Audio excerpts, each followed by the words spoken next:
time ever anywhere the 45th President of the United States of America, Donald J. Trump.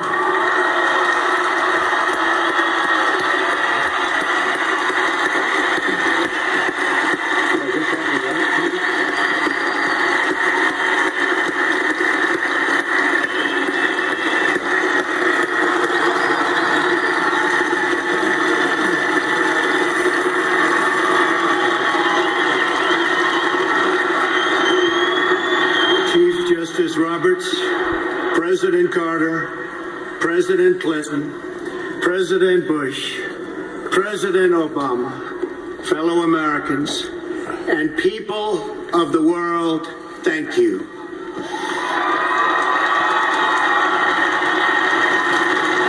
We, the citizens of America, are now joined in a great national effort to rebuild our country and restore its promise for all of our people.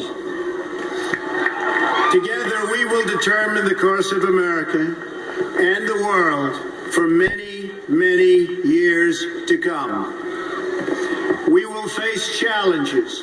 We will confront hardships, but we will get the job done. Every 4 years, we gather on these steps to carry out the orderly and peaceful transfer of power. And we are grateful to President Obama and First Lady Michelle Obama for their gracious aid throughout this transition.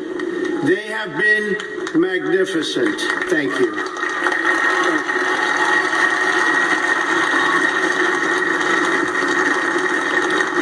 Today's ceremony, however, has very special meaning, because today we are not merely transferring power from one administration to another or from one party to another, but we are transferring power from Washington, D.C.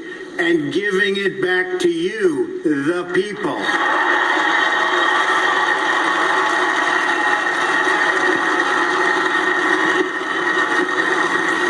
For too long, a small group in our nation's capital has reaped the rewards of government while the people have borne the cost.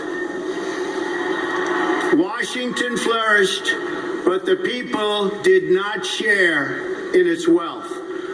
Politicians prospered, but the jobs left and the factories closed. The establishment protected itself, but not the citizens of our country. Their victories have not been your victories. Their triumphs have not been your triumphs. And while they celebrated in our nation's capital, there was little to celebrate for struggling families all across our land.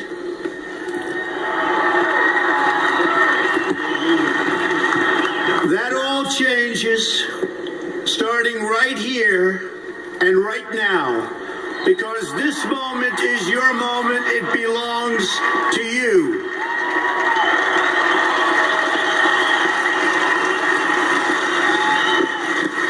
It belongs to everyone gathered here today and everyone watching all across America. This is your day. This is your celebration. And this, the United States of America, is your country.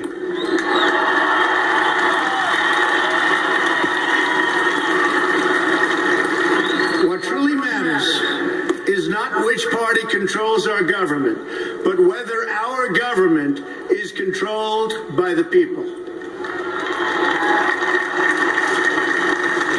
January 20th, 2017 will be remembered as the day the people became the rulers of this nation again.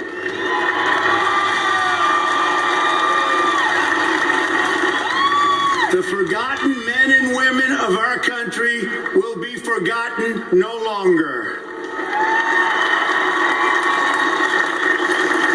Everyone is listening to you now. You came by the tens of millions to become part of a historic movement the likes of which the world has never seen before.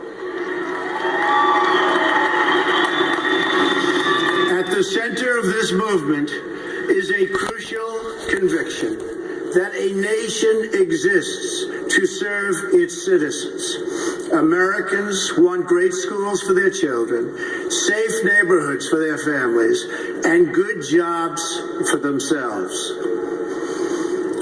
These are just and reasonable demands of righteous people and a righteous public.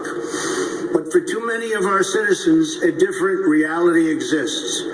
Mothers and children trapped in poverty in our inner cities, rusted out factories scattered like tombstones across the landscape of our nation, an education system flush with cash, but which leaves our young and beautiful students deprived of all knowledge. And the crime, and the gangs, and the drugs that have stolen too many lives and robbed our country of so much unrealized potential. This American carnage stops right here and stops right now.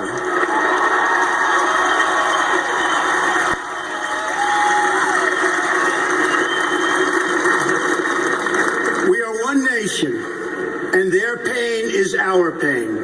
Their dreams are our dreams, and their success will be our success. We share one heart, one home, and one glorious destiny. The oath of office I take today is an oath of allegiance to all Americans.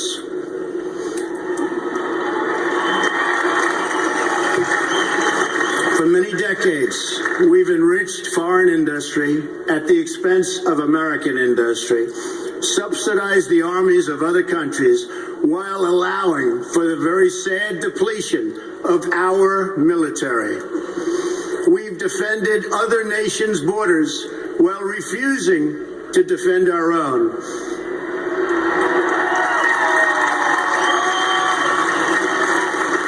And spent trillions and trillions of dollars overseas while America's infrastructure has fallen into disrepair and decay. We've made other countries rich while the wealth, strength, and confidence of our country has dissipated over the horizon. One by one, the factories shuttered and left our shores, with not even a thought about the millions and millions of American workers that were left behind. The wealth of our middle class has been ripped from their homes and then redistributed all across the world.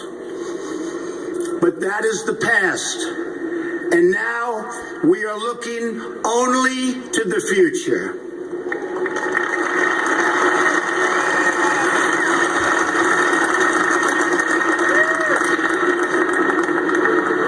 Assembled here today are issuing a new decree to be heard in every city, in every foreign capital, and in every hall of power.